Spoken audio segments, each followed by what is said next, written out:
Yes అమ్మా.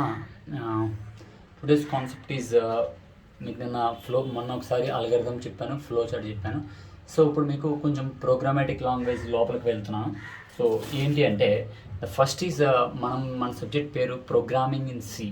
So జనరల్గా C language కనిపెట్టిన వ్యక్తి who is the author of C అంటే డెన్నిస్ రిచీ అనే వ్యక్తి కనిపెట్టాడు. సో ఏ సంవత్సరం కనిపెట్టబడిందంటే 1970s కనిపెట్టడం జరిగింది. వై ద రీజన్ ఏంటి? రీజన్ సి లాంగ్వేజ్ కనిపెట్టడానికి రీజన్ ఏంటి? సో జనరల్గా ఈ డెన్నిస్ రిచ్ అనే వ్యక్తి బెల్ ల్యాబొరేటరీస్లో పనిచేస్తున్నాడు. బెల్ ల్యాబొరేటరీస్లో పనిచేస్తున్నాడు. సో పని చేస్తున్నప్పుడు ఎందుకు పని చేస్తున్నాడు అంటే to develop Unix operating system. So మీకు చూడండి, మీరు ఫస్ట్ ఇయర్లో ఉండేటప్పుడు నేను ఆపరేటింగ్ సిస్టమ్స్ అంటే చెప్పాను. సో ఇప్పుడు మన మొబైల్కి ఆపరేటింగ్ సిస్టమ్ ఏది? ఆండ్రాయిడ్. సో ఐఫోన్కి iOS. సో అలాగే సిస్టమ్స్కి విండోస్ ఎక్స్పీ కానీ, విండోస్ 7 కానీ, విండోస్ 10 కానీ ఇలా ఉంటూ ఉంటాం. అలాగే వీటికి సంబంధించిన టైప్లో ఒక ఆపరేటింగ్ సిస్టమ్ ఏంటిది? యూనిక్స్ అనే ఆపరేటింగ్ సిస్టమ్. ఈ యూనిక్స్ అనే ఆపరేటింగ్ సిస్టమ్ అతను డెవలప్ చేస్తున్నారు. ఎవరు? Dennis Richie. ఎక్కడ అంటే బెల్ ల్యాబ్స్లో. సో అప్పుడు కొన్ని మిస్టేక్స్ ఉన్నాయి. ఈ డెవలప్ చేస్తున్న ఈ యూనిక్స్ ఆపరేటింగ్ సిస్టంలో కొన్ని మిస్టేక్స్ రావడం జరిగింది. ఆ మిస్టేక్స్ని అధిగమించడానికి, ఆ మిస్టేక్స్ని ఓవర్కమ్ చేయడానికి, ఆ మిస్టేక్ని సాల్వ్ చేయడానికి అతను కనిపెట్టిన లాంగ్వేజే సి లాంగ్వేజ్. అది కూడా 1970s. సో ఓకే, ఇప్పుడు మనకి ప్రోగ్రామింగ్ లాంగ్వేజెస్లో ఇవన్నీ కూడా సి, జావా, సి++, జావా, పైథాను, ఒరాకిల్ ఇవన్నీ కూడా ప్రోగ్రామాటిక్ కిందకే వస్తాయి. ఈ లాంగ్వేజెస్ జనరేషన్ మారే కొద్ది ఎలా రకరకాలుగా మారాయి అనేదాన్ని ఈరోజు మీకు చెప్పడం జరుగుతుంది. సో జనరల్గా జనరేషన్స్ ఆఫ్ ప్రోగ్రామింగ్ అనేది 5 types ఆఫ్ జనరేషన్స్ ఉన్నాయి. We have 5 types of generations. మనకి ఫస్ట్ ఇయర్లో మీకు జనరేషన్స్ ఆఫ్ కంప్యూటర్ జనరేషన్స్ చెప్పాను. అలాగే 5 types of generations of programming languages. 5 types of generations of programming languages.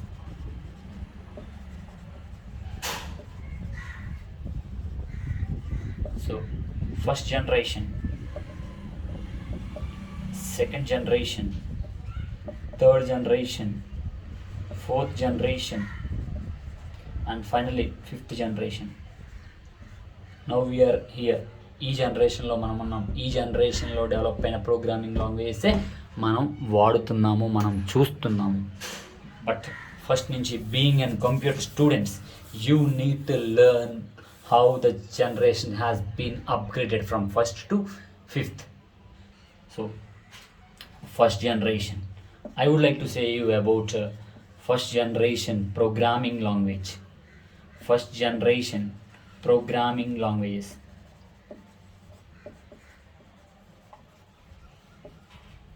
So first generation programming languages లో so you all know about మనకి అర్థమయ్యే భాష Telugu or English. But we all know system can understand only the language called binary language.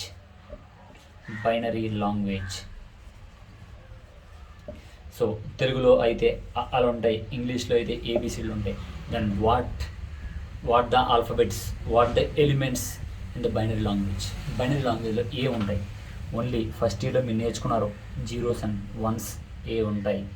తెలుగులో అయితే ఆలో, ఇంగ్లీష్లో అయితే ఏబిసిడ్లు ఎట్లుంటాయో binary లాంగ్వేజ్లో ఓన్లీ 0s and 1s మాత్రమే ఉంటాయి. ఈ బైనరీ లాంగ్వేజ్ మాత్రమే కంప్యూటర్కి అర్థమవుతుంది. ఈ బైనరీ లాంగ్వేజ్ని లో లెవెల్ లాంగ్వేజ్ అని అంటారు, లేకపోతే మెషిన్ లెవెల్ లాంగ్వేజ్ అని అంటూ ఉంటారు. సో జనరల్గా ఈ జనరేషన్లో, ఫస్ట్ జనరేషన్లో ఉండే ప్రోగ్రామ్స్ అన్నీ కూడా, ఫస్ట్ జనరేషన్లో రాసే ప్రతి ప్రోగ్రాము, సిస్టమ్ మీద రాసే ప్రతి ప్రోగ్రాము కూడా బైనరీ లాంగ్వేజ్లోనే ఉండేది. అంటే అన్నీ కూడా 0s and 1s రూపంలోనే ఉండేది. సో ఇక్కడ అడ్వాంటేజెస్ ఏంటి అంటే సో ఎప్పుడైతే సిస్టమ్కి అర్థమయ్యే భాషలోనే ఉంది కాబట్టి, మనం రాసే ప్రోగ్రామ్ సిస్టమ్కి అర్థమయ్యే భాషలోనే ఉంది కాబట్టి ఇట్ కెన్ ఈజీలీ అండర్స్టాండ్. అప్పట్లో మనం ఏ ప్రోగ్రామ్ రాసినా బైనరీ లాంగ్వేజ్లో రాసేవాళ్ళం. సో బైనరీ లాంగ్వేజే దానికి అర్థమయ్యే భాష కాబట్టి సో సిస్టమ్కి ఈజీగా అర్థమయ్యేది. అలాగే ఎప్పుడైతే నేను if you guys know English, if I speak in English, if I teach you in English, then you can, if you guys know English, then you can easily understand what I was teaching. If you guys, మీకు English మీద command లేదు, then if I teach you in English, no one can understand my words. Reason, మీకు English మీద అవగాహన లేదు. The same వే ఇక్కడ సిస్టమ్కి అర్థమయ్యే భాష బైనరీ లాంగ్వేజ్. సో అండ్ మనం కూడా ప్రోగ్రామ్ రాసేది బైనరీ లాంగ్వేజ్లో కాబట్టి సిస్టమ్ కెన్ ఈజీలీ అండర్స్టాండ్ అని చెప్పాను. సో ఎప్పుడైతే ఈజీలీగా అండర్స్టాండ్ అవుతుందో ఎగ్జిక్యూట్ అయ్యే పద్ధతి కూడా ఈజీగా ఉంటుంది. ఎగ్జిక్యూషన్ స్పీడ్ కూడా తక్కువ సమయంలో ఉంటుంది.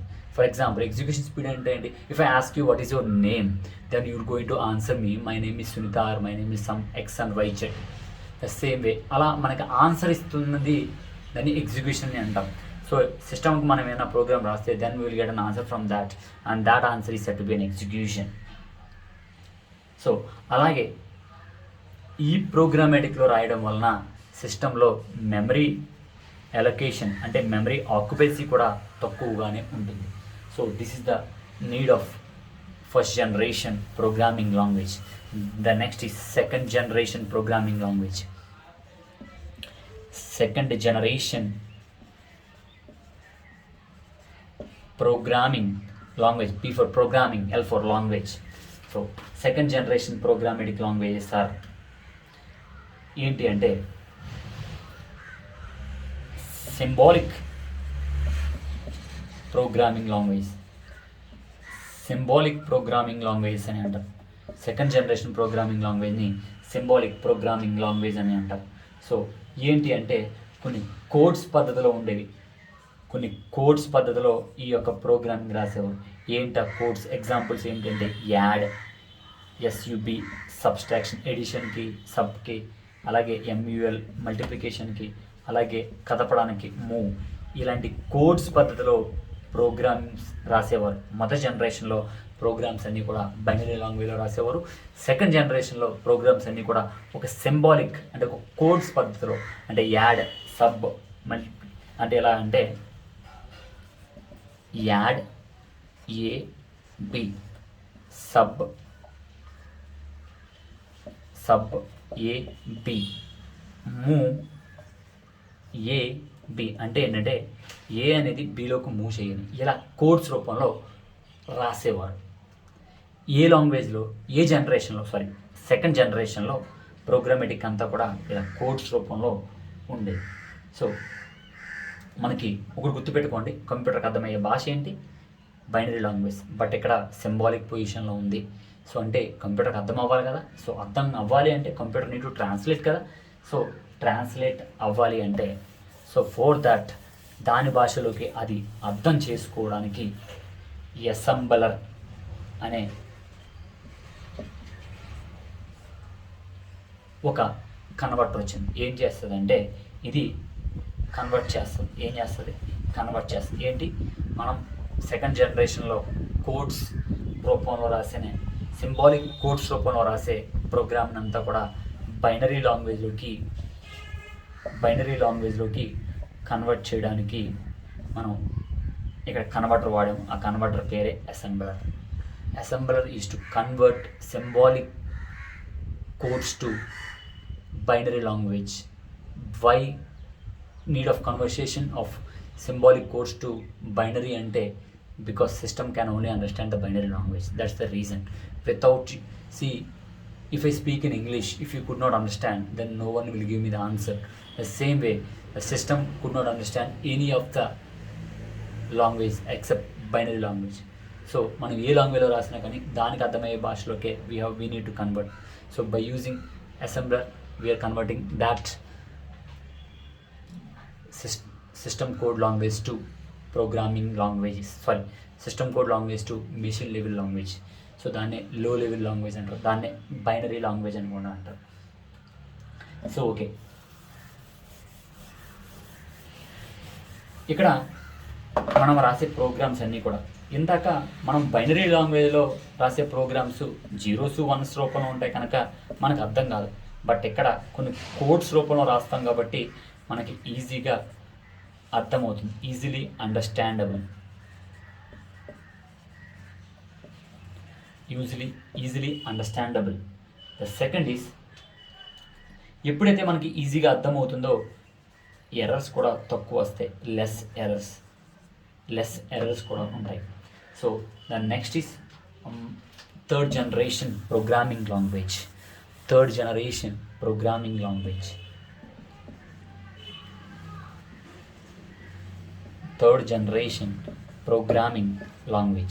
So third generation programming language ఏంటంటే, సో చూడండి, ఫస్ట్ జనరేషన్ ఏమో 0s and 1sలోకి మారింది, అక్కడి నుంచి సింబాలిక్ కోడ్స్లోకి వచ్చాము.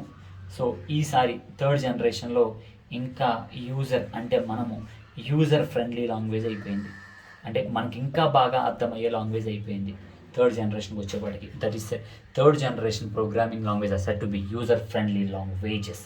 ఎందుకంటే మనకి ఇంకా ఈజీగా అర్థమవుతుంది.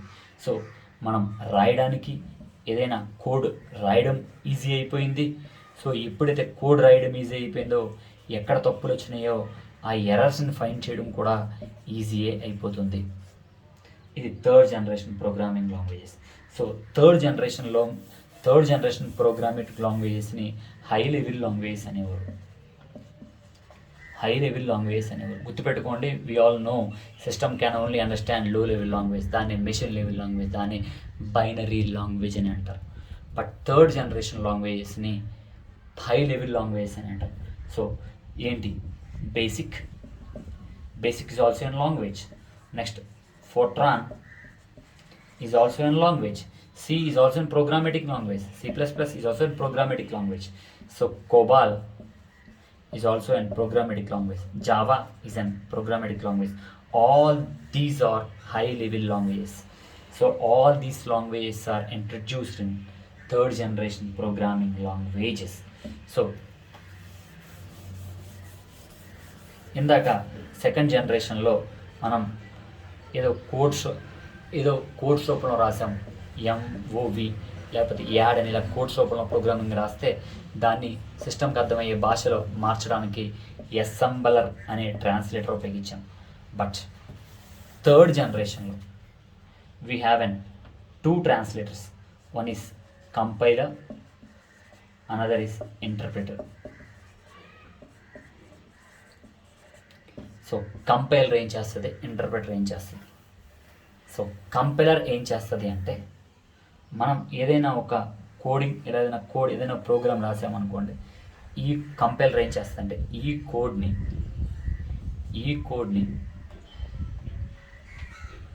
బైట్ కోడ్ కింద మారుస్తుంది. సో అప్పుడు ఈ ఇంటర్ప్రెటర్ ఏం చేస్తుంది అంటే ఈ బైట్ కోడ్ని సిస్టమ్కి అర్థమయ్యే భాషలోకి మారుస్తుంది, అంటే 0s and 1s రూపంలో మారుస్తుంది. సో 0s and 1s అంటే ఏంటి? బైనరీ లాంగ్వేజ్లోకి మారుస్తుంది. సో కంపైలర్ ఏం చేస్తుంది అంటే, కంపైలర్ మార్చడమే కాకుండా, బైట్ కోడ్ కింద మార్చడమే కాకుండా, ఏమైనా ఎర్రర్స్ ఏమన్నా ఉంటే కూడా చూపిస్తుంది. సో వన్స్ ఎర్రర్స్ లేవు అంటే మనం రాసిన ఏదైతే ప్రోగ్రామింగ్ని బైట్ కోడ్ కింద మారుస్తుంది. అప్పుడు ఇంటర్ప్రెటర్ ఏం చేస్తుందంటే ఈ బైట్ కోడ్ని దేని కింద మారుస్తుంది? సిస్టమ్కి అర్థమయ్యే భాషలోకి మారుస్తుంది. సో ఇది థర్డ్ జనరేషన్ ప్రోగ్రామేటిక్ లాంగ్వేజ్. సో అలాగే థర్డ్ జనరేషన్ ప్రోగ్రామేటిక్ లాంగ్వేజెస్ మొదటి రెండు, ఫస్ట్ సెకండ్ ప్రోగ్రామేటిక్ లాంగ్వేజెస్ని అన్ని ఆపరేటింగ్ సిస్టమ్ల మీద పని చేయవండి, కొన్ని ఆపరేటింగ్ సిస్టమ్ల మీద పనిచేస్తాయి. అంటే ప్లాట్ఫామ్ డిపెండెంట్. అంటే ప్లాట్ఫామ్ అంటే ఏంటి? Operating system. డిపెండెంట్ ఏంటి? ఆధారపడడం. First generation programmatic languages, second generation programmatic languages కేవలం కొన్ని ఆపరేటింగ్ సిస్టమ్ల వరకే పరిమితం చేశారు. So that is said to be platform dependent. But third generation programmatic languages నుంచి ఇక్కడ వాడే సి కానీ జావా కానీ హై లెవెల్ లాంగ్వేజ్ అన్నీ కూడా ఏ ఓఎస్ మీదైనా పనిచేస్తాయి. అంటే అది ఒకే ఓఎస్కే పరిమితం చేయలేదు.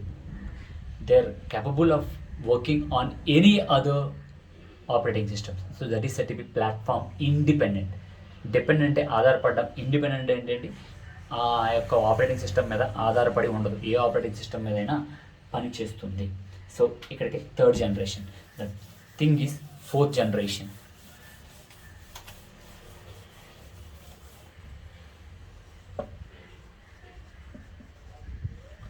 Fourth generation programmatic language. So fourth generation programmatic languages ఏంటి అంటే దెర్ ఆర్. సో ఇవేంటి అంటే fourth generation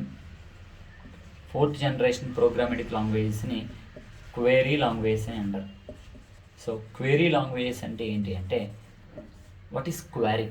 so for example మీ రిజల్ట్స్ వచ్చినాయండి, రిజల్ట్స్ రిలీజ్ అయినాయి. సో ఆ రిలీజ్ అయిన మీ రిజల్ట్ని ఒక చోట స్టోర్ చేశారు, మీ డేటా ఒక చోట స్టోర్ చేశారు, దాన్ని డేటాబేస్ అని అంటారు. సో మీరు ఎక్కడో ఒక మొబైల్ వేసుకుని మామిడి కుదురులోనో లేకపోతే రాజుల్లోనో ఒక మొబైల్ వేసుకుని ఈ డేటాను చూస్తున్నారు by using hall ticket. Hall ticket number enter చేస్తేనే కదా మీ రిజల్ట్ పాసా ఫెయిల్ తెలుస్తుంది, పాస్ ఆర్ ఫెయిల్ తెలుస్తుంది. సో ఇక్కడ క్వెరీ అంటే ఏంటంటే క్వశ్చన్ అంటే హాల్ టికెట్. సో అంటే ఇది మీకు 5th సెమిస్టర్లో క్లియర్గా వస్తుంది. సో అందుచేత ఏంటంటే ఇది మీకు అంతగా నేను ఇప్పుడు చెప్పలేను, చెప్పినా మీకు అది అర్థం కాదు. సో నార్మల్గా పైన చెప్తున్నాను. సో క్వెరీ లాంగ్వేజ్ ఏంటంటే ఏదైనా ఒక క్వశ్చన్, ఏదైనా ఒక క్వెరీ ఏదో ఉపయోగిస్తాం. సో ఫర్ ఎగ్జాంపుల్ మనం చూడండి, బ్యాంక్స్లో మనం బ్యాంక్కి వెళ్ళామనుకోండి, సార్ నా సేవింగ్ అకౌంట్లో డబ్బులు ఎంత ఉన్నాయంటే బ్యాలెన్స్ చెక్ చేస్తారు. బ్యాలెన్స్ చెక్ చేయడం అనేది ఒక క్వెరీ. సో లేదు సార్ నాకు లోన్ అమౌంట్ ఎంత కట్టాలంటే లోన్ అమౌంట్ చెక్ చేస్తారు, అంటే క్వెరీ. దాంట్లో సేవింగ్ అకౌంట్స్ ఉంటాయి, అలాగే కరెంట్ బ్యాలెన్స్ ఉంటుంది, అలాగే లోన్ అకౌంట్ ఉంటుంది, ఇలా రకరకాలు ఉంటాయి. బట్ ఏదో ఒక్కదాన్ని పట్టుకుని మనం దానికి సంబంధించిన ఇన్ఫర్మేషన్ వెతకాలి అనుకుంటే దాన్ని క్వెరీ లాంగ్వేజ్ అని అంటారు. సో నెక్స్ట్ ఈజ్, సో దీన్ని కూడా హై లెవెల్ లాంగ్వేజ్ అంటారు. This is all third generation programmatic language నుండి పైన అన్ని లాంగ్వేజ్ని కూడా హై లెవెల్ లాంగ్వేజెస్ అంటారు. So the final is 5th generation programmatic language.